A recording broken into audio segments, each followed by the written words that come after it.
Voici l'épisode 263 enregistré le jeudi 18 juin 2020. Les technos, c'est un peu votre plateau fromage technologique fait d'un peu de tout, choisi avec soin par nos chroniqueurs. C comme Camembert, M comme Maroilles, R comme Roquefort, V comme Vacherin, rien de tout cela, non. Au programme de cette revue de presse de la semaine, on parle entre autres de Dropbox qui lance son gestionnaire de mots de passe ou de Google qui de son côté lance son système de double authentification par notification. Il est question également d'espionnage, de coloriage, de concurrence déloyale ou encore de censure. On vous invite comme toujours à réagir, à partager ou à commenter cet épisode. N'oubliez pas de vous abonner et de faire en sorte de recevoir les notifications afin de ne rien rater de nos prochaines publications. Bonne écoute.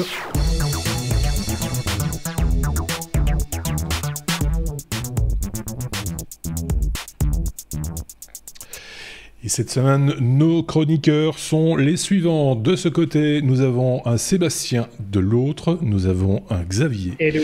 Et nous allons passer un peu de temps ensemble pour parler de nouvelles technologies, d'actualités technologiques, parce qu'il y en a chaque semaine, évidemment, et que nos chroniqueurs, comme je le disais il y a quelques instants, suivent tout ça de près, et de temps en temps viennent nous en parler. Voilà. Donc c'est pour ça aussi qu'on ne parle pas de tout ce que tout le monde parle dans le domaine du podcast technologique. C'est un petit peu différent comme à chaque fois. Vous allez bien, les amis ? Sébastien, oui, il va bien. Xavier, il est hilar dans son coin, je ne sais pas pourquoi. Voilà. On va remercier nos gentils contributeurs, ceux qui nous laissent des messages, à commencer par les nouveaux venus, parce que c'est des noms que j'ai pas encore beaucoup vus dans nos commentaires. Virginie Évrard, Aziz Mazika, Jean-Pierre Creusemarie, Pierre Laure, Fred Dijoux, Check Your Six, Fredka, Laurent Renders, Gaius Baltar, Migo2, Nicolas Saint-Lay, Deltus7529, et puis les habitués, évidemment, vous reconnaîtrez facilement leur pseudonyme ou leur nom: Renaud Android, JVG, Eric Bourdin, Sébastien Boireau, Ali Moon, Sombre Papa, Raphaël Vinet, William, tout ça, ça forme la team techno quelque part, les habitués des commentaires, et qui... pour certains, pas tous, essayent de répondre aux interrogations. Par exemple, de Sébastien, la semaine dernière, on a, vous le savez, depuis quelques semaines maintenant, instauré un petit jeu entre nous et vous, ou entre vous et nous plutôt, où on vous pose une petite colle par rapport au numéro de l'épisode, par exemple. La semaine passée, c'était le 262e épisode, et on vous demandait en quoi 262 était un nombre méandrique. Voilà. Et on vous a posé la question en toute honnêteté, droit dans les yeux, en vous disant, bien sûr, et en totale confiance en vous, et en se disant, ils ne vont pas aller regarder sur Wikipédia. Personne n'a été regardé sur Wikipédia parce que personne n'a vraiment donné la réponse, Sébastien. Alors un nombre méandrique, c'est le nombre de manières que tu peux faire des intersections entre une droite et une courbe fermée. Voilà. Présentant un ou plusieurs méandres. Et donc, effectivement, 262, c'était le 5e nombre méandrique de mémoire. Oui. Donc, c'est il y a des mecs quand même qui s'amusent à faire des méandres et puis à se dire où est-ce que je vais mettre mes petites courbes, enfin mes petites droites pour faire des intersections. Beaucoup plus clair, hein. Oui, mais quand on le voit, les petits dessins que je vous propose de regarder, si vous le regardez en vidéo, évidemment, vous voyez que le premier nombre méandrique, c'est égal à 1. Donc, voilà. Et puis, moi, je vois qu'il y a deux intersections, donc je comprends déjà plus le principe. Il n'y en a qu'une droite. Oui, il y a une droite. Oui, il n'y a qu'un segment. D'accord. Donc M2 c'est 2, M3 c'est 8 du coup. Après ça chauffe. Et après ça se met à chauffer puisque 4 c'est 42, 5 c'est 262 et puis après on est directement à 1828 et puis comme ça le méandrique 10 par exemple c'est 8 152 860. Voilà. Et ça peut monter comme ça, comme certains peuvent le voir, très haut, très loin. Je ne sais absolument pas, mais alors absolument pas à quoi cette merde, ce nombre méandrique, à quoi ça peut servir. Je n'en ai aucune espèce de je sais pas, c'est pour les jeux télé, hein. Ça doit être ça. C'est un nombre inventé pour les jeux télé ou pour les questions. Est-ce qu'on a une petite devinette, Sébastien, pour cette semaine ? Alors déjà, le 263, ça pouvait commencer facile, c'était un nombre premier, tout le monde sait plus ou moins ce que c'est quand même, donc c'est chaud. Ça pouvait être aussi un avion allemand, le Messerschmitt ME-263, on s'est dit, pas terrible non plus. Et donc sinon ici, c'est un nombre d'Eisenstein premier. C'est quoi Eisenstein premier ? Eh ben je vous assure, premier c'est pas drôle. C'est pas drôle. Et pourtant, on arrive à en rire, nous. Ben alors, donc, du coup, si vous arrivez à nous expliquer pourquoi 263 est un nombre de Eisenstein. Oui, pas celui qui fait la mette en Breaking Bad. Non, Eisenstein premier, parce qu'il y a, si un premier, il doit y avoir un second. Ça me paraît assez logique. Donc, si vous arrivez à nous dire pourquoi, évidemment, toujours sans aller sur Google ou sur Wikipédia et tous ces sites sataniques. Donc, si vous avez la réponse, n'hésitez pas à nous le faire savoir et on vous donnera, on essaiera en tout cas, parce que Sébastien, évidemment, il est facile. Lui, il balance ça comme ça maintenant, mais il n'est pas là la semaine prochaine, le malin. Donc, ce sera au tour d'Aurélien et Benoît d'expliquer pourquoi. Merci Lucado, tu t'arrangeras avec eux. Ça, ce sera pour l'épisode 264. Qu'est-ce que j'allais dire ? On peut entamer notre abécédaire. On peut y aller. La lettre A comme Amazon. Amazon dans le viseur de la concurrence, de la Commission européenne. On se doute qu'il s'agit d'une question sans doute de concurrence, Sébastien, ou je dis une bêtise ? Oui. Concurrence, déloyale, méchante, Amazon. Pas bien. Voilà. Alors, la commission, ils sont chauds, là. Ils sont sortis du confinement, ils se disent qu'est-ce qu'on va faire ? On va tester quelques sociétés. Celle qui reste. Qui c'est qui reste ? Amazon, il reste, ah ouais. Déjà, la France les avait quand même bien emmerdés pendant le confinement. Ouais.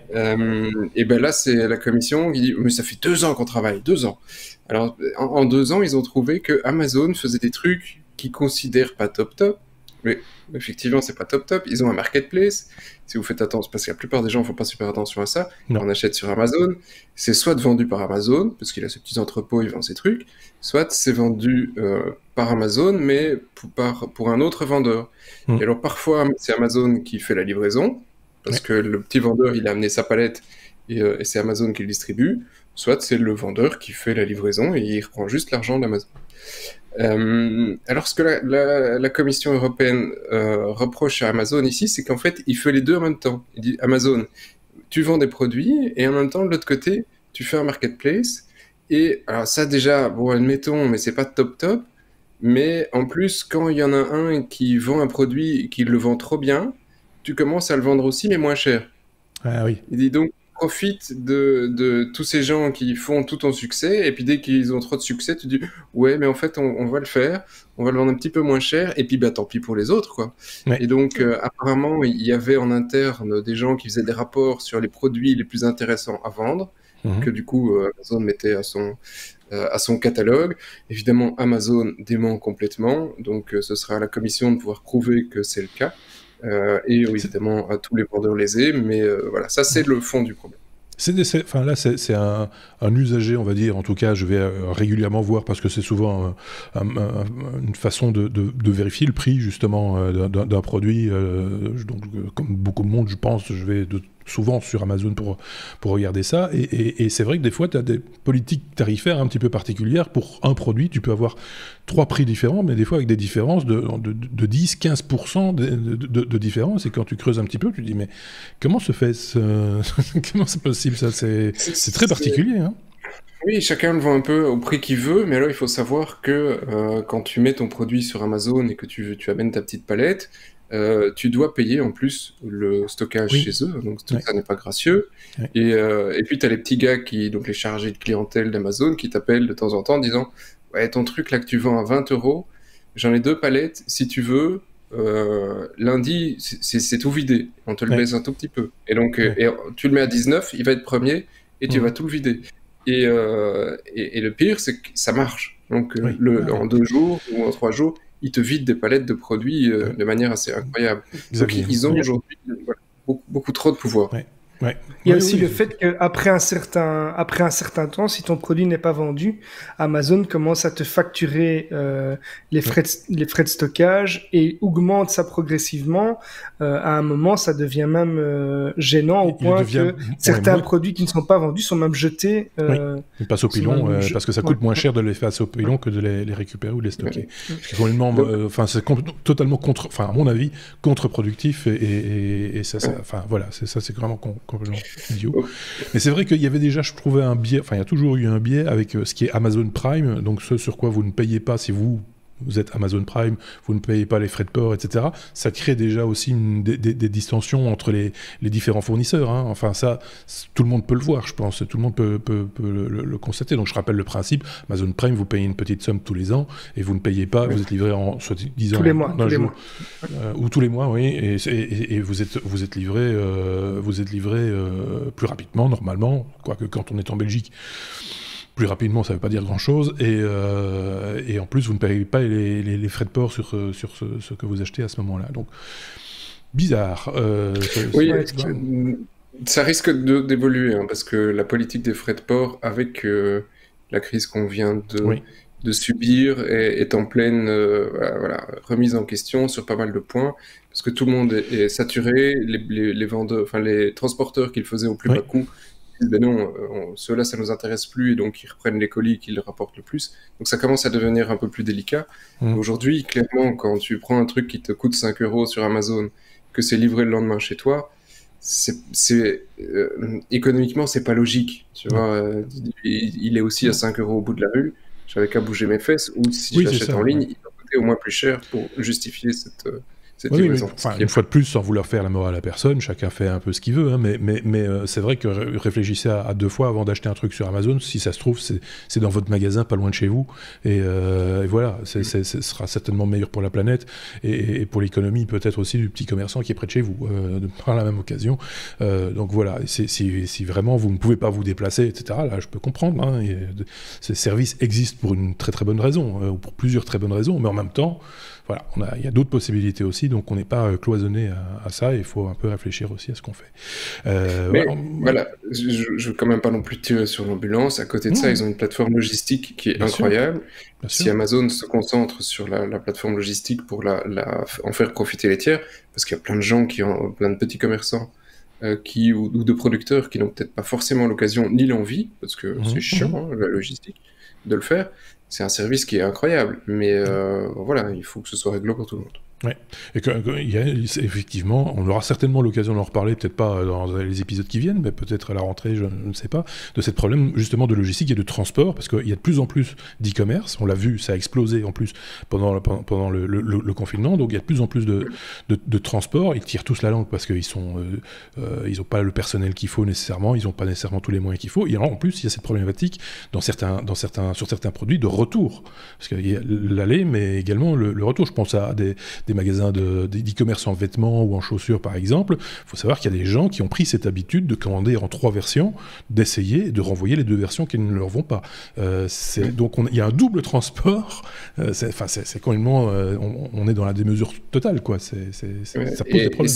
Si je peux, pour clôturer mon point ici, c'est discuter une fois aussi avec les transporteurs. Prenez 5 minutes une fois de temps en temps, je le fais assez régulièrement. C'est des gens très sympathiques. Et quand ils acceptent de prendre 5 minutes, parce que souvent ils sont en speed, et c'est assez facile quand ils vous expliquent de comprendre pourquoi. Suivant les sociétés, en fait, la pression n'est pas au niveau de la société, mais au niveau du gars qui est dans la camionnette. S'il perd le colis, c'est lui qui paye le contenu du colis. Hein, donc certains transporteurs, ça fonctionne comme ça. Et ils sont payés, soit certains sont payés au nombre au colis. Donc s'il n'a pas déposé tous ses colis, il va se prendre des amendes où il doit travailler jusqu'à 22h. Et ils sont chronométrés à la minute entre chaque livraison. C'est assez hallucinant le rythme que ces gars doivent faire. Donc c'est vrai qu'ils ont sur la route, ils roulent parfois un peu comme des sauvages, on l'a déjà vu. Mais je préfère les laisser passer en disant eux c'est leur gagne-pain, s'ils n'ont pas livré, ils ne sont pas payés. C'est sûr. C'est vrai, moi j'en doutais à une époque, et pourtant moi je l'ai constaté chez moi, habitant au rez-de-chaussée, je les vois facilement, passer 22h, même des fois le week-end, je vois des camions de livraison de colis, des gens qui terminent leur tournée, etc.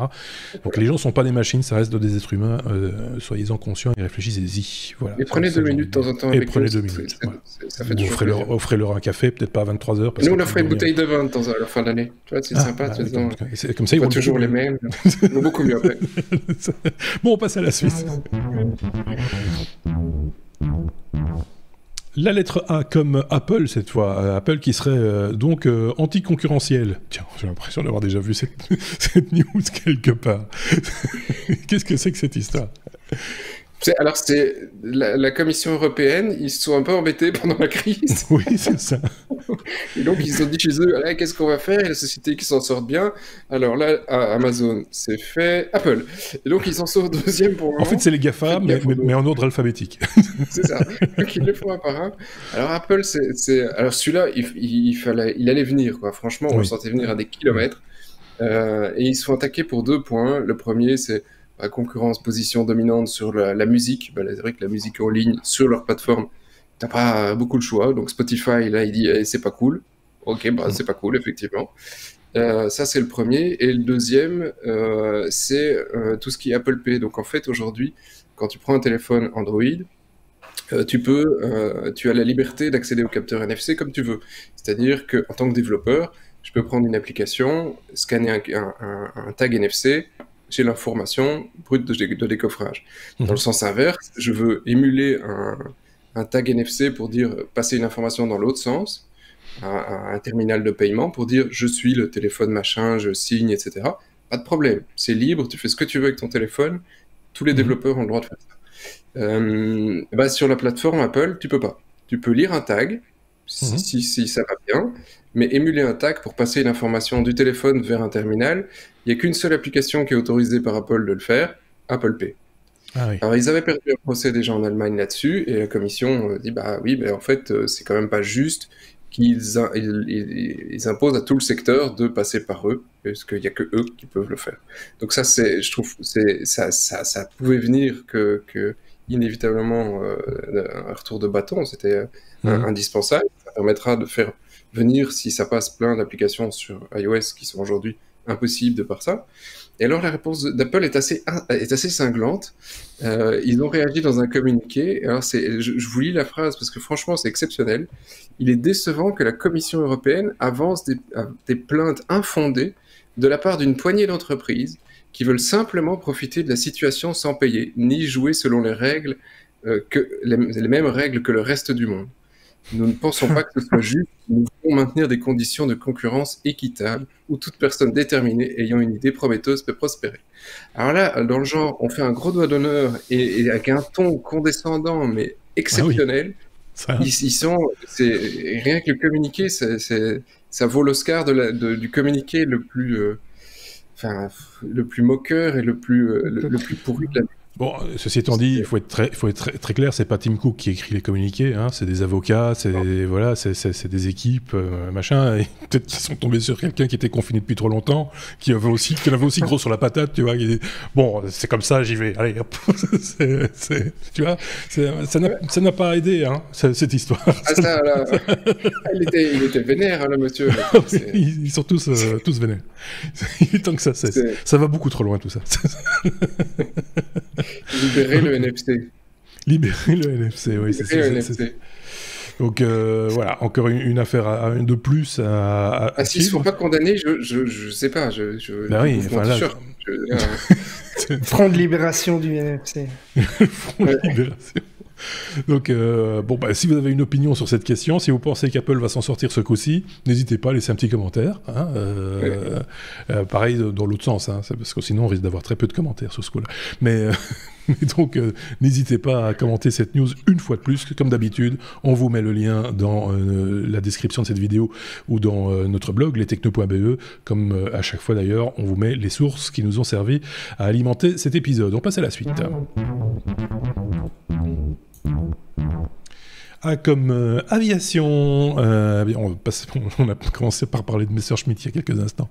Ça n'a rien à voir évidemment, mais ici on va parler d'un combat homme versus machine, mais dans les airs. Xavier, c'est quoi cette histoire? T'as encore rêvé un truc, toi? T'es encore un grand enfant, Xavier. Alors, pour les grands enfants, justement, vous avez certainement vu le film Top Gun à l'époque, qui est... Oui. Alors, le scénario est un peu plus simpliste, mais par contre, les scènes de combat aériennes restent encore aujourd'hui assez exceptionnelles dans le cinéma. Il y a très peu de films qui ont fait des scènes aussi bien filmées. Et dans le nouveau Top Gun qui va sortir prochainement, puisqu'il est déjà annoncé, Maverick, donc l'acteur Tom Cruise, va être confronté à des drones. Et ce scénario va en fait devenir probablement réalité. En tout cas, il y a un combat aérien qui va être organisé par l'US Air Force entre un pilote de chasse et un drone de combat. Alors, la différence pourrait être assez frappante, puisque les pilotes de chasse, on sait, ils ont des milliers d'heures de vol dans des simulateurs et en vrai, mais les pilotes virtuels, donc via l'intelligence artificielle, eux vont pouvoir être alimentés de millions même d'heures d'expérience. Et donc, le projet ici a démarré, donc le projet de faire ce combat aérien, qu'on appelle un dogfight, a démarré il y a 2 ans, et plutôt que d'utiliser un vrai drone de combat, ce qu'ils vont faire, c'est qu'ils vont d'abord installer un système autonome qui est basé sur l'intelligence artificielle dans le siège d'un F-16. Ensuite, ils vont le faire évoluer pour piloter des F-22. Et puis, le dernier avion, qui est un F-35, qui est le plus évolué. Alors les chercheurs, évidemment, et l'armée n'y voient que des avantages, puisque l'intelligence artificielle pourra prendre des décisions beaucoup plus rapides que l'humain.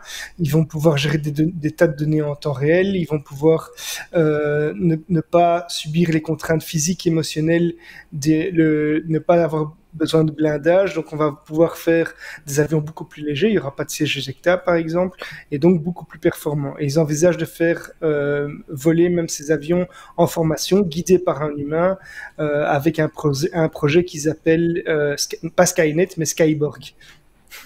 Oui. Donc, voilà, mais... Déjà, ça me fout trop le petit clin d'œil. Ok, bah, tu évoquais, juste toute petite parenthèse, mais tu évoquais Top Gun avec Tom Cruise. La voix de Tom Cruise, la voix française de Tom Cruise est décédée cette semaine. C'était Patrick Poivet, qui était également la voix de Bruce Willis. Une voix assez reconnaissable. Donc voilà, il nous a quittés cette semaine. Ça a mis un petit peu toute la communauté en émoi, des gens qui connaissent un peu le milieu du cinéma, etc. Donc voilà, c'était quelqu'un d'assez connu, d'assez reconnu. Vous y penserez quand vous entendrez la voix française de ces acteurs dans les prochains mois, les prochaines semaines, les prochaines années. Voilà qui est dit. Fin de la parenthèse. Quelque chose à rajouter sur comment t'appelais ça, le fight Le dogfight. Le dogfight. Fight Club. C'est pour ça que j'étais parti là-dessus. Moi, ça me fait un peu peur, moi, ce genre de truc. Ça me fait un peu... Voilà. Si on recommence à retirer l'humain de la guerre, moi, je ne comprends plus, quoi. La machine, elle n'a pas de problème avec les G, parce que tu disais effectivement qu'ils peuvent apprendre beaucoup plus. Ouais, mais surtout, quand tu te prends un paquet de G dans les dents, la plupart des pilotes, même si c'est court, ils perdent connaissance. Ouais. La machine, ils s'en foutent. Hein, la plus léger, les avions vont être beaucoup plus légers et tout, donc plus maniable, ça va être plus attention, on a un petit jaune qui tousse. Oula. T'as pas ton masque, non? T'as pas mis ton masque. Donc, enfin voilà, oui, vas-y. J'ai encore une question, si je peux. Si j'ai bien compris, ils vont pas juste mettre un PC, ils vont mettre un genre de pseudo vrai pilote, tu vois, en mannequin. C'est ça? Oui, c'est ça. Gonflable. Alors, comme dans Y'a-t-il la pilote dans l'avion? En gros, l'idée, c'est que au départ, contrairement à simplement utiliser des drones qui existent déjà, ils vont prendre des avions existants et les équiper. Donc, c'est un ordinateur. Après, je ne sais pas si ça prendra la forme d'un automate ou d'un ordinateur simplement ou d'une statue. Grand visionnaire, tu vois. Ce qui est bien, c'est que tu fais l'économie d'un siège éjectable, tu peux faire plein d'économies, hein, ça c'est clair. Ce que j'adore, c'est même le blindage, c'est vrai que finalement tu n'as plus personne à protéger et le blindage ça pèse. Non, mais tu as quand même toute la mécanique. Enfin, le mieux c'est quand même qu'ils volent, quoi. Donc l'idée c'est pas de fabriquer en carton sous prétexte qu'il n'y a pas d'humain dedans, quoi. Il y a des trucs avec des avions en papier, s'ils veulent. Oui, bien sûr. Tu mets, tu le fais voler. Avec une punaise devant, voilà. Non, ce que j'aime beaucoup dans l'article que tu as sélectionné, Xavier, c'est à un moment donné, l'intertitre, c'est « Le frein, c'est le pilote ». J'adore ce genre Voilà, donc t'as directement compris qu'on était devant quelque chose d'inhumain, quelque part. Allez, on passe à la suite. Et on passe directement d'un coup, d'un seul, à la lettre D comme Dropbox, qui lance son Password Manager à leur tour, j'ai presque envie de dire, parce qu'il y en a déjà un paquet des Password Managers, Sébastien. Oui, il y en a un paquet, mais celui-là, c'est le Dropbox Passwords. Oui, c'est ça. Donc on s'adresse à la population qui apprécie Dropbox. C'est ça, qui apprécie Dropbox et qui utilise leur coffre-fort de préférence, parce que voilà, ils ont un coffre-fort où tu peux stocker tes petits fichiers de manière sécurisée avec un petit code PIN. Eh ben, c'est plus ou moins la même chose. Ici, ils disent, on a un password manager, on a des applications sur toutes les plateformes, eh bien, on va pouvoir t'y rajouter ton password manager.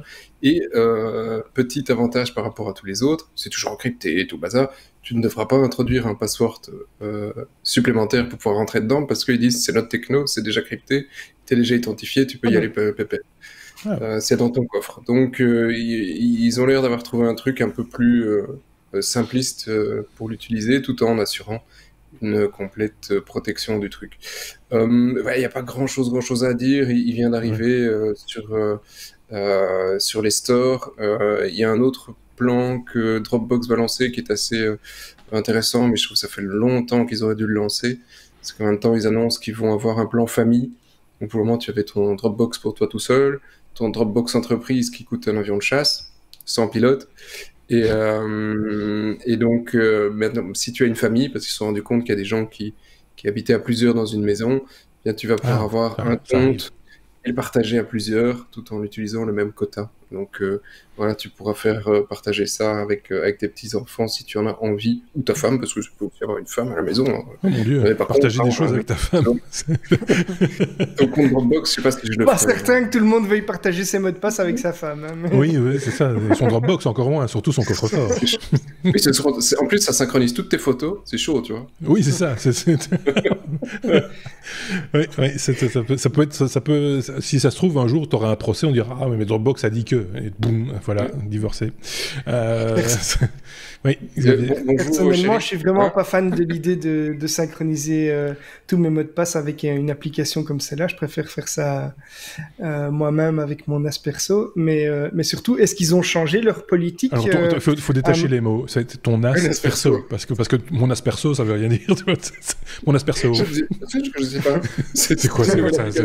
C'est quoi? C'est un truc avec une poignée au-dessus dans lequel on met de l'eau? Non, mais surtout, à un moment, moi ça fait longtemps que j'utilise plus Dropbox, donc je m'y intéresse plus trop, mais à un moment, Dropbox précisait qu'il restait propriétaire en fait de tout le contenu qui était sur leur serveur. J'imagine qu'ils ont dû changer une fois que le scandale a été découvert à ce niveau-là. Mais c'est une vieille histoire. Ouais, c'est vieux, ça. C'est parce qu'ils utilisaient les fichiers pour pouvoir créer des... Alors, ça se fait en bloc copie de disque à disque sur certains serveurs. Et donc, chaque bloc se voit attribuer un hash. Et donc, si tu donnes un fichier qui a les mêmes blocs qu'un autre, on va se dire, je vais pas stocker et le fichier de Xavier et le fichier de Marc sur le serveur, alors qu'en fait, c'est le même fichier. Et donc, effectivement, ils stockent les trucs, ils n'ont pas accès aux data, mais ils te mettent un hash en disant, c'est le même que lui. Et donc, c'est pour ça qu'ils l'utilisaient, mais voilà, ils ont expliqué pourquoi, comment ils se sont défendus. Ouais, mais je pense qu'ils analysaient le contenu, pas seulement du bloc, quoi, je veux dire des fichiers, etc. Mais... Je pense qu'il y avait eu un scandale avec ça, avec la propriété intellectuelle des fichiers, etc. Mais... Si je voulais dire, si vous vous en souvenez, aidez Xavier, laissez un commentaire. Oui. On a dû en parler il y a longtemps. Oui, ça me rappelle quelque chose dans un numéro précédent. Oui, il y a longtemps. Hein, retrouver ce numéro, c'est un petit bonus. C'était pas un nombre premier, c'était pas... Donc c'est un petit jeu qu'on vous lance encore un jeu de piste de plus, si j'ai envie de dire. C'était le fil jaune. Le jeu du fil jaune. On est à la lettre E comme espionnage. Alors ça, par contre, j'ai trouvé ça assez étonnant. Donc plus besoin de micro pour vous mettre sur écoute. Moi, je savais qu'on pouvait écouter les gens sans nécessairement avoir un micro conventionnel, entre guillemets. Mais là, ce que tu vas nous expliquer, Xavier, si je ne dis pas de bêtises, c'est un peu particulier quand même. Ouais. Alors, on avait déjà entendu parler d'un truc assez proche de ça, mais dans l'autre sens, c'est-à-dire que on a appris qu'il y a peu de temps, on pouvait piloter des assistants vocaux avec un rayon laser. Ici, c'est un petit peu l'opposé. C'est des chercheurs israéliens qui ont réussi à écouter les sons qui sont dans une autre pièce en observant les vibrations d'une ampoule qui pend à un plafond. Alors, ils ont baptisé cette technique le Lanphone et on a besoin de 3 éléments, c'est-à-dire d'un télescope, d'un PC portable et d'un capteur électro-optique. Alors, qu'est-ce qu'ils font? Ils analysent les vibrations d'une ampoule qui va réagir en fait au son, donc aux vibrations qui sont diffusées dans la pièce et le soft est capable de les retranscrire. Ils arrivent à récupérer la parole et le chant donc à distance, mais aussi en temps réel. Donc, le soft le fait en temps réel. Le test qu'ils ont fait a consisté à capturer donc les vibrations d'une ampoule de 12 watts et à diffuser un enregistrement audio et de la musique dans la pièce. Ils ont mis 3 télescopes en dehors de la pièce à une distance d'environ 25 mètres, donc c'est une petite piscine, c'est déjà pas tout près. Et ils ont été capables de retranscrire un discours de Donald Trump. Alors pourquoi est-ce qu'ils ont choisi ça, je ne sais pas. Parce qu'il parle fort. Voilà, via le Cloud Speech de Google. Et Shazam a pu reconnaître également la chanson Let It Be des Beatles. Donc c'est quand même assez impressionnant que cette précision soit atteinte à distance comme ça. C'est une application de plus, parce que moi j'avais vu quelque chose, c'était le moyen d'écouter depuis l'extérieur d'une maison, d'écouter ce qui se passait dans une pièce en calculant en quelque sorte les vibrations du vitrage.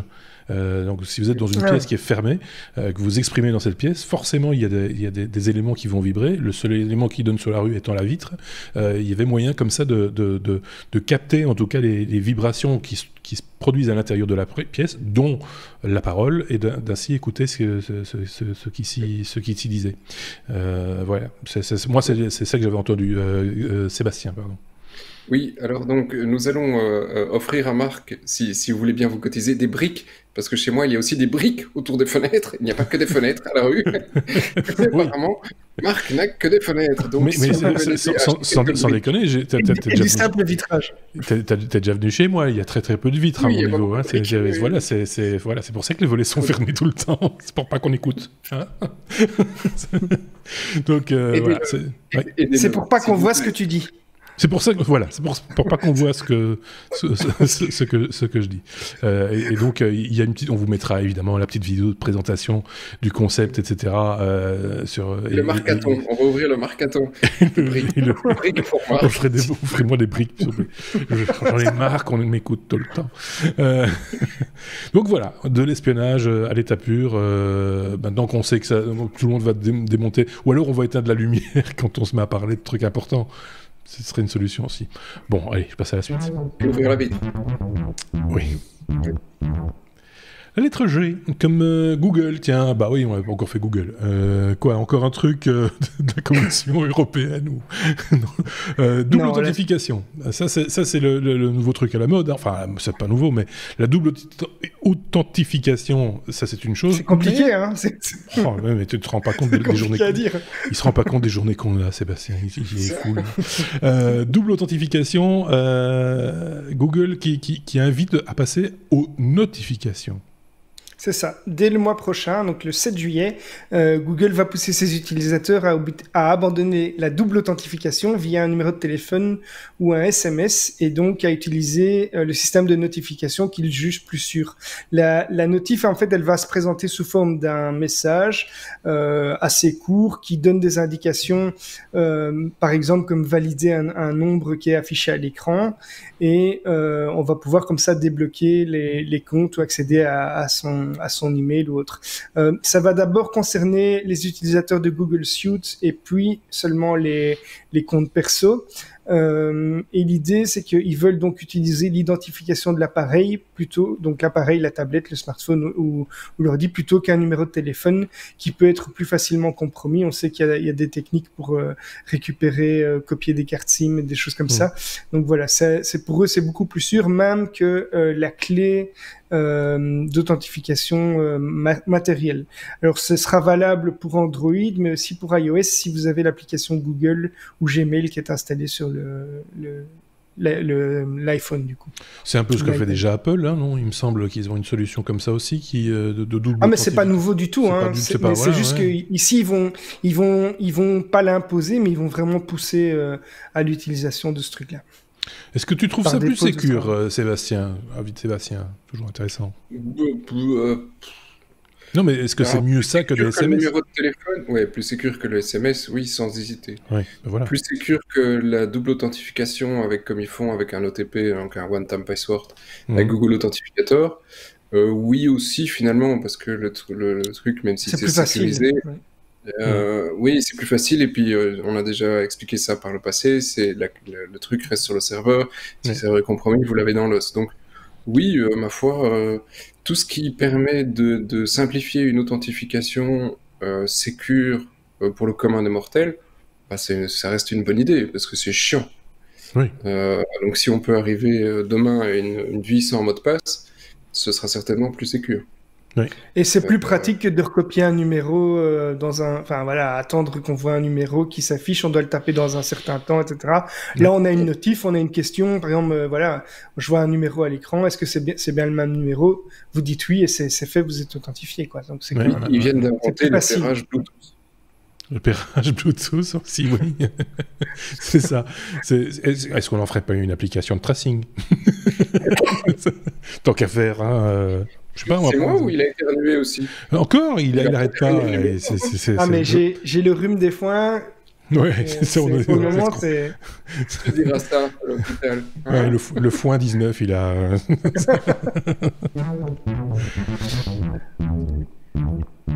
On a l'air de se moquer comme ça, mais pas du tout. Hein. C'est parce que, voilà, c'est l'occasion de se détendre un petit peu aussi, les technos, vous l'avez remarqué, je pense. J comme un premier jeu vidéo considéré comme thérapeutique. Moi, je pensais qu'il y en avait déjà qui étaient considérés un peu comme étant pouvant aider, entre guillemets, le commun des mortels, Sébastien.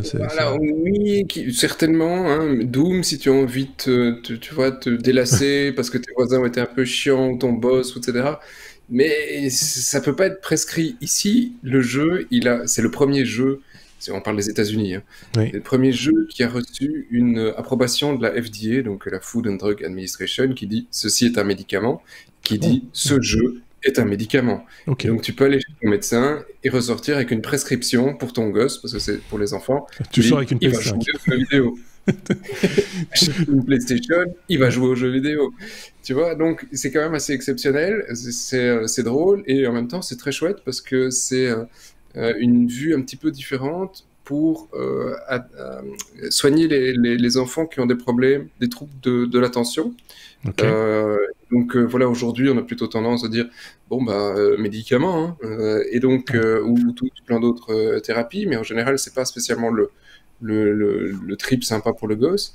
Et donc là, des chercheurs sont penchés sur le jeu vidéo pour essayer d'aider, non pas pour l'amuser, hein, c'est un jeu où ils s'amusent inévitablement, mais pas un FPS ou des trucs comme ça, c'est un jeu où effectivement il va travailler son attention, et c'est pour des enfants de 8-12 ans, et apparemment ça donne réellement de très bons résultats. Mais ça, il fallait pas réellement être...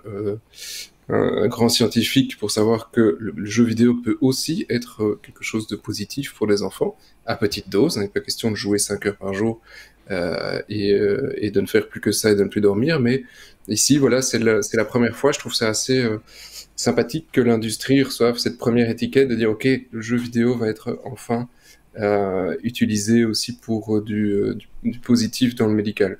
Donc voilà, alors après, c'est certainement pas le meilleur jeu auquel vous allez jouer, mais voilà, c'est pour la bonne cause et c'est sympa pour les enfants. Donc Endeavor RX, c'est le nom du jeu. Hein. Ouais. Je le dis comme ça en passant, parce que vous posez peut-être la question de savoir comment ça c'est marrant parce que moi j'ai vu cette news aussi et j'ai failli la mettre dans le non, j'allais dire une autre lettre, mais donc dans le j'ai failli la mettre dans le oui mais non parce qu'en fait j'ai lu un autre article et les médecins qui recommandent ce jeu, en fait ce sont ceux qui travaillent pour la société qui a développé le jeu. Donc du coup, ça rend tout de suite l'info moins crédible d'après moi, hein, mais oui, mais maintenant ceci dit, ça a été approuvé malgré tout, hein, donc on est d'accord. Hein.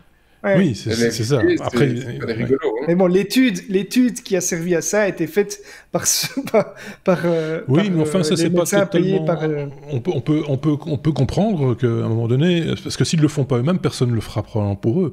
Après, effectivement, je pense qu'il y a des sommités. Enfin, j'ose imaginer qu'il y a de grands professionnels qui se sont penchés sur la question et qui, en toute indépendance, ont pris la décision. Donc, la formation. De toute façon, je juge pas sur le fond. Hein. Je suis certain aussi, comme Seb, que le jeu vidéo peut avoir des bienfaits. Bien sûr. J'ai pas le moindre doute là-dessus. Mais voilà, dans la news, ce petit passage-là dans la news que j'ai lu qui est pas la même. Ouais, ça me choque pas de la même manière que toi, parce que si tu mets un médicament sur le marché, c'est toi en tant qu'entreprise pharmaceutique qui va devoir payer les recherches pour pouvoir prouver avec des patients de test, etc., que ce médicament fonctionne. Alors ici, c'est parce que c'est un jeu vidéo, effectivement, c'est traité différemment. T'as pas le même risque sur la santé. Ici, on est plus, si je puis me permettre, on est plus sur quelque chose qui pourrait s'apparenter à la séance de kiné ou des trucs comme ça que sur un vrai médicament, quoi. C'est plutôt dans cet esprit-là. Donc voilà, donc ça va sans doute aussi dans le bon sens. Si ça peut motiver des éditeurs de jeux vidéo à créer des choses qui vont dans ce sens-là, voilà, parce qu'il y a des pathologies. Mais je crois que c'est le cas depuis longtemps, hein, de toute façon. Des logiciels qui ont un objectif. Regarde, il y avait mais là, on est quand même sur autre chose, quoi.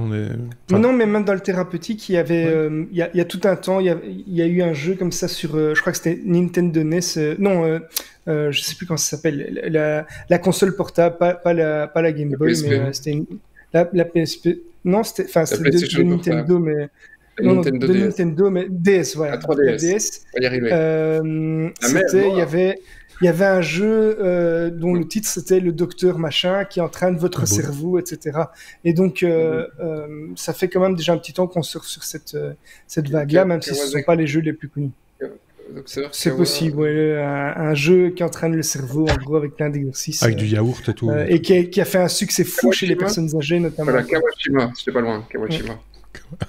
Ils en ont vendu plein aux personnes âgées pour entraîner leur mémoire, etc. Mais oui, mais voilà, ça va dans ce que je disais, ça va dans le bon sens. Mais je veux dire, tout n'a pas l'agrément d'un organisme officiel. Voilà, c'était ça. Il n'y en a pas. Nintendo aurait certainement aimé l'avoir. Et il y a plein d'autres jeux vidéo où tu te retrouves des communautés spécifiques. Si tu prends les enfants HP, la plupart vont jouer avec du Minecraft. Et tu te retrouves effectivement avec des groupements de gosses HP qui sont là-dessus, spécifiquement, créer leur monde, etc. Donc tu as des jeux qui sont connus plus ou moins par certains millions en disant ça, effectivement, ça a l'air de donner des résultats. Mais ici, non seulement ça a l'air de donner des résultats, mais en plus, effectivement, tu as le torpon qui dit HP, je rappelle, haut potentiel pour ceux qui auraient un BP. Oui, pardon. Il faut... Voilà. En France, ça se dit les zèbres, je pense, les petits zèbres. Ah bon? Mais voilà. Oui. C'est le drôle d'idée. Oui, voilà, c'est comme ça. Comme ça, c'est pas un truc. C'est plus ludique, c'est plus sympathique, c'est les zèbres. Voilà. Les zèbres, d'accord. On passe à la suite. On va prendre ces trucs. Machine learning, M comme machine learning, comment apprendre à une machine à colorier et à pas dépasser les bords. Donc ça c'est important aussi parce que sinon c'est tout moche et c'est pas beau. C'est de ça dont il s'agit, c'est de coloriser des images qui sont à l'origine en noir et blanc, Xavier. Le but n'est pas de colorier, mais vraiment coloriser. Donc coloriser. Merci Corben, chez qui j'ai vu la news. En fait, c'est une API de colorisation d'image. Donc l'idée, c'est que vous prenez une photo noir et blanc. J'ai testé avec pas mal de photos, c'est vraiment bluffant. Donc on va sur le site, on va pouvoir uploader le site, on vous donnera évidemment l'URL sur les liens en bas de notre blog ou de la vidéo. Quand on va sur le site, on va pouvoir uploader une image noir et blanc et l'intelligence artificielle va quasiment instantanément, ça prend 1 ou 2 secondes, coloriser l'image et c'est assez réaliste. Ça dépend un petit peu des photos, mais c'est quand même très bluffant de manière générale. Donc, comme c'est une API, on va pouvoir l'utiliser. Une API, on va pouvoir l'utiliser avec des requêtes curl, les langages Python, C#, Ruby, JavaScript par exemple, et on va pouvoir coloriser du coup des vieilles images de photos de famille, restaurer des images historiques, mais l'API va même pouvoir aller plus loin parce qu'elle va pouvoir coloriser un film complet, donc image par image. Ah oui. Ça utilise le deep learning, donc le principe c'est que des algorithmes ont été entraînés à reconnaître une paire de niveaux de gris avec la couleur correspondante. Et tout ça est gratuit pour le moment. Donc je vous invite à tester, c'est assez bluffant. On peut lui uploader une image ou il faut une URL? Oui, donc tu peux le faire maintenant dans la vidéo. Tu prends une photo noir et blanc que tu trouves. J'ai une photo de moi qui est pas noir et blanc, mais qui est pas très couleur, qui est très désaturé. Si c'est en ton de gris, ça doit fonctionner. Voilà. Non, donc, ouais. Non, là, c'est moi. Là, t'as fait un upload, donc c'est pas bon. Ouais, non, c'est pas bon. Tu reviens en arrière et tu fais image upload avec le petit bouton. Ah oui, c'est ça que j'ai fait. Parce que là, t'as ouvert ton image. J'ai ouvert. Et donc, je dois faire quoi? Voilà, tu cliques sur ce petit bouton. Voilà, tu prends une photo noir et blanc. Ne te trompe pas de photo. Attends, Xavier, les autres ne voient pas ce que tu vois. Donc, arrêtez d'hurler. Ça ne sert à rien. Donc, ne te trompe pas de dossier. Mais qu'est-ce qu'ils ont? La fin de saison est pénible, je vous le dis. Comment ça s'appelle? J'ai oublié le nom de cette image. J'essaye de... C'est pas ce dossier-là, c'est pas ce dossier. Tout se fait en temps réel, c'est G comme grab, mais je l'ai pas en fait. Ouais, mais, par contre, Xavier, t'as pas dit, c'est 45 minutes pour le rendu. Ah merde, ça c'est embêtant. Alors, je vais ici dans ce dossier-ci, elle est ici, voilà, hop là. Donc là, je l'ai uploadé, je vais vous montrer comment est-ce que je suis en train de faire. On voit une petite barre qui défile. Et donc, voilà. Et donc, ça donne ça. Donc, c'est l'air méchant, hein. Oui, du coup, j'ai l'air méchant. Je vais vous montrer la photo originale. L'image ne te fait pas sourire après. Hein. Non, c'est ça. C'est pas. Elle ne sourit pas, elle ne te fait pas sourire. Mais je vais vous montrer l'image que j'ai poussée. C'était ça. Donc, elle était déjà un peu en couleur, fort désaturée, mais tout de même. Et ils en ont fait ça. Donc, voilà. Je suis pas méga convaincu pour le coup, mais non, ton fond. Oui, mais si déjà tu as un fond qui était blanc ou gris à la base. Quand tu as des images avec des contrastes, mais vraiment, j'ai testé plusieurs photos, dont des images assez complexes. Par exemple, j'avais trouvé une photo d'un mur avec toutes des photos affichées sur le mur, et c'est vraiment bluffant. Les différentes photos sont coloriées de manière assez convaincante. Le mur de briques? Oui, c'était pour tester chez Marc, pas loin. Ouais. C'est bizarre parce que, enfin, en même temps, toi, ça t'étonne pas, mais tout le monde est un peu jaunâtre, j'ai remarqué sur le. Non, franchement, sur ton image, c'est un des tests les moins convaincants que j'ai pu voir. Donc, pas de chance. Ça marche, mais pas avec des photos couleurs, en fait. Donc, il faut vraiment du vrai noir et blanc, hein, pas du. Ou alors essaye avec une photo de Seb. C'est ça. Donc voilà, à tester chez vous, hein, c'est gratuit. Donc n'hésitez pas un seul instant. Et si vous touchez votre bien en informatique, vous pourrez même faire vous servir un peu de l'API et de faire comme ça des lots d'images. Hein, voilà.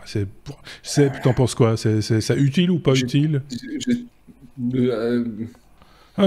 Oui, certainement. Peut-être pour mon papa qui est en train de rescanner des vieux négatifs, mais sinon, personnellement, ça fait quand même longtemps que j'ai la couleur sur mon appareil photo, donc... Oui, on est d'accord de le faire avec des photos récentes, ça sert à rien. C'est avec des photos du passé, c'est ça, c'est l'idée, c'est de coloriser. Moi, je trouve... Excuse-moi Xavier, mais moi je trouve qu'une photo en noir et blanc, ça a du charme, ça a le charme du passé et ça révèle une époque. La mettre en couleur, il n'y a pas d'information, ça ne rajoute rien comme information dans ce que la photo dit. Donc voilà, c'est maintenant pour la démonstration technique, etc. Voilà, je reste un technophile convaincu, mais pour ce que la photo vaut, je trouve que le noir et blanc, voilà, quand je vois une photo noir et blanc, je me dis c'est une photo du passé. Il y a une logique là-dedans, il y a une histoire qui va autour. La mettre en couleur n'apporte pas énormément de choses. Je suis assez critique sur la colorisation des archives, par exemple, et des choses comme ça. Je trouve que ça n'apporte pas grand-chose. Ça a même tendance un peu à tordre l'histoire, j'ai l'impression. Sébastien. J'ai un truc, une anecdote, j'ai envie d'une blague. Donc, on a eu ces trucs il y a quelques jours avec mes gosses, justement, où on parlait du passé. Mes enfants ont 8 et 10, hein, donc faut vous dire, les 2 filles. Et donc, elles ont l'impression que j'ai vécu avec les dinosaures, parce que je suis vieux. Donc, j'ai vu les dinosaures. J'ose pas imaginer ce qu'elles pensent de moi. Je veux pas les décevoir. Pour le moment, effectivement, je leur dis que je mangeais du T-Rex au petit déjeuner. Et donc, comme à chaque fois qu'on montre des trucs du passé, c'est des images en noir et blanc à la télé ou des photos en noir et blanc, elles ont l'impression, hein, j'ai quand même dû leur expliquer, qu'on voyait en couleur. Mais on a des photos en noir et blanc, mais les gens voyaient en couleur. Donc, oui. C'est drôle comme tu vois, on n'a pas évolué, la vie. Oui. HP. Oui. Donc voilà, je vais te donner mon avis sur la colorisation. Même maintenant, la démonstration, oui, sans doute super intéressant à voir fonctionner. Je ne dis pas le contraire. On passe à la suite. Allez. La lettre T comme on est déjà là. T comme tweeter ou Twitter ou tweeter plutôt. Tweeter sur Twitter en gros.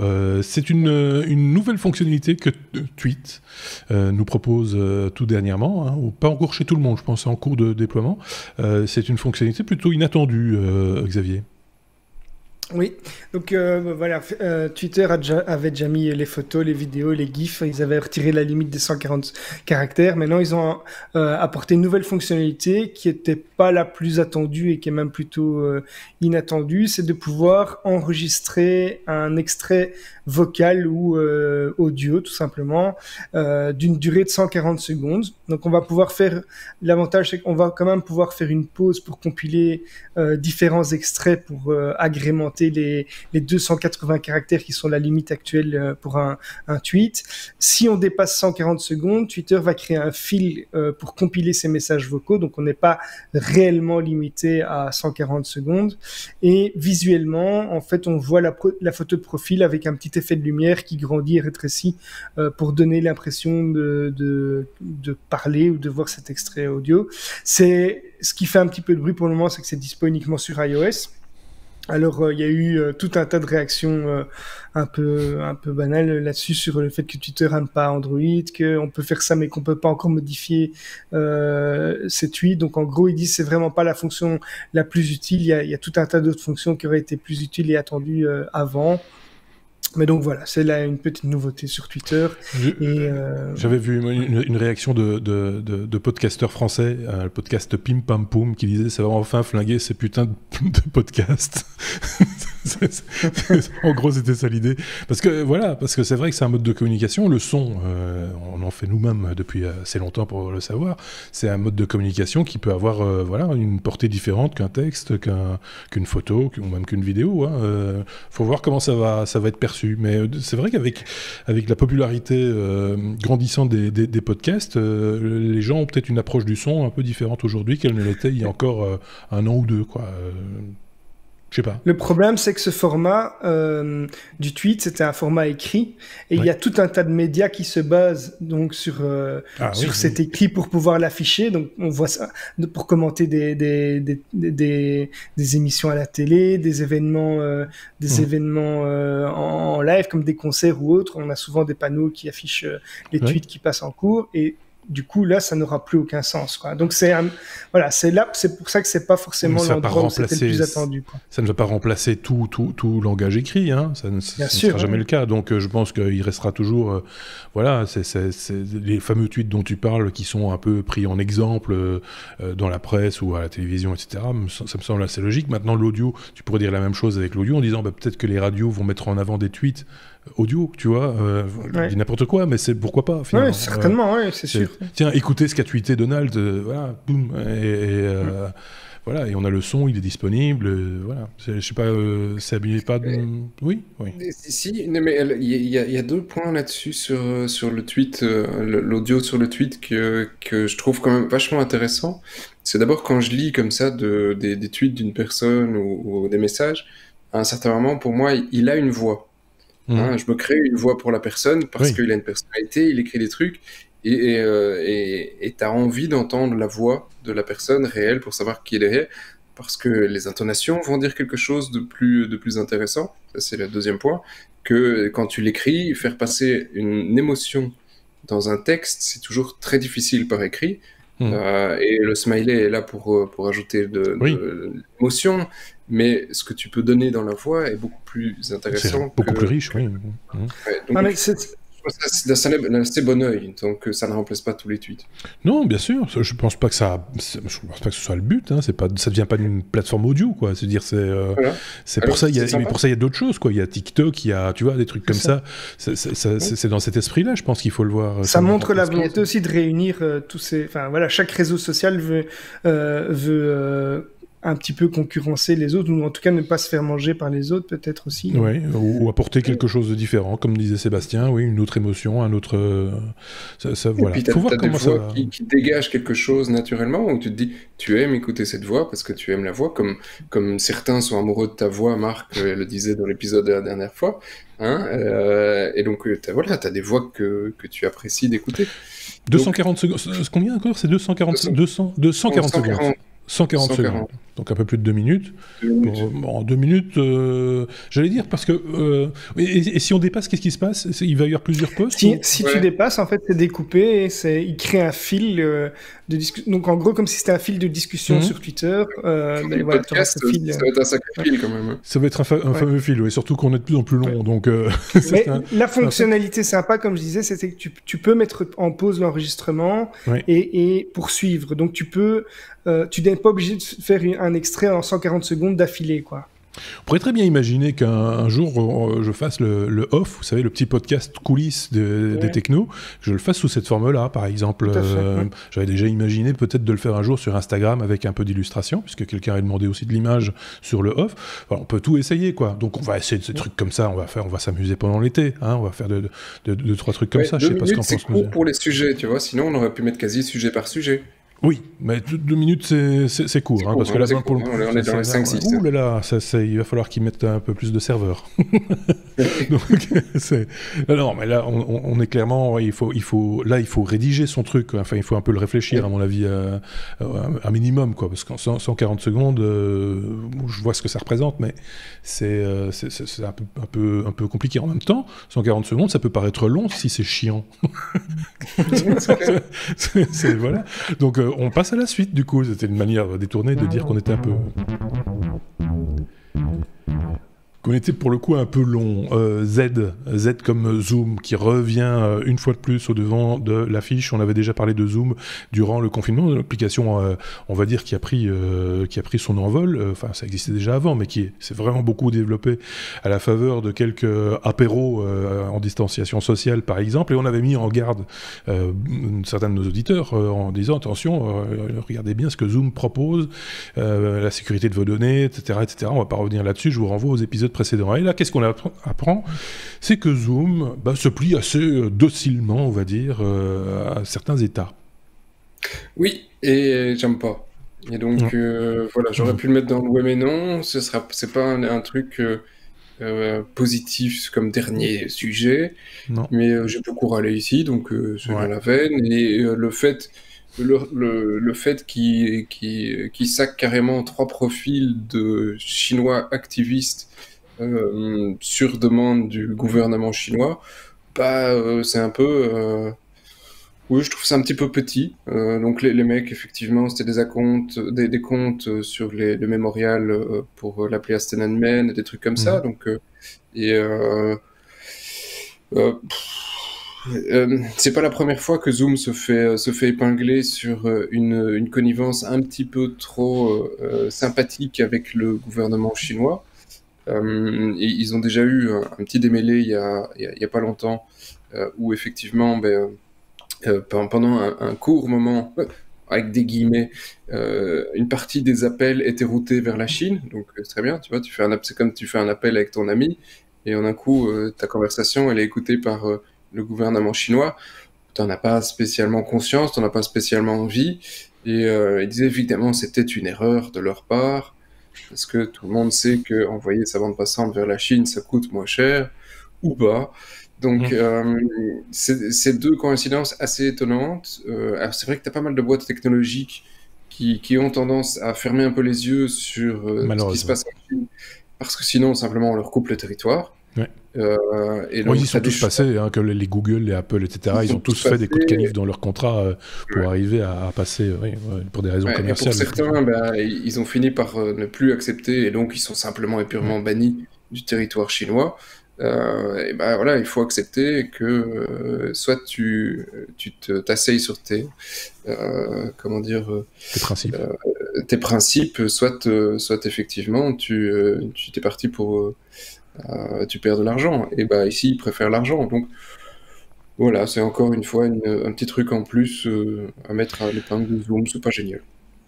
Disons que comme d'autres sont passés par là aussi, et aussi docilement ont accepté les contraintes, etc. Enfin, des fois avec un peu plus de bruit quand même, et des fois en grinçant des dents, hein, il faut le dire aussi. Ici, on a l'impression que c'est passé qu'une lettre à la poste, quoi. C'est Monsieur Zoom, coupez le robinet de ces gens-là, s'il vous plaît. Ok, pas de problème. Boum. Voilà, pour des raisons sans doute moins idéologiques que commerciales, hein, clairement, mais malgré tout, voilà, à un moment donné, s'asseoir sur ses principes, ça pose problème quand même. Ça devient un peu inconfortable après un bout de temps.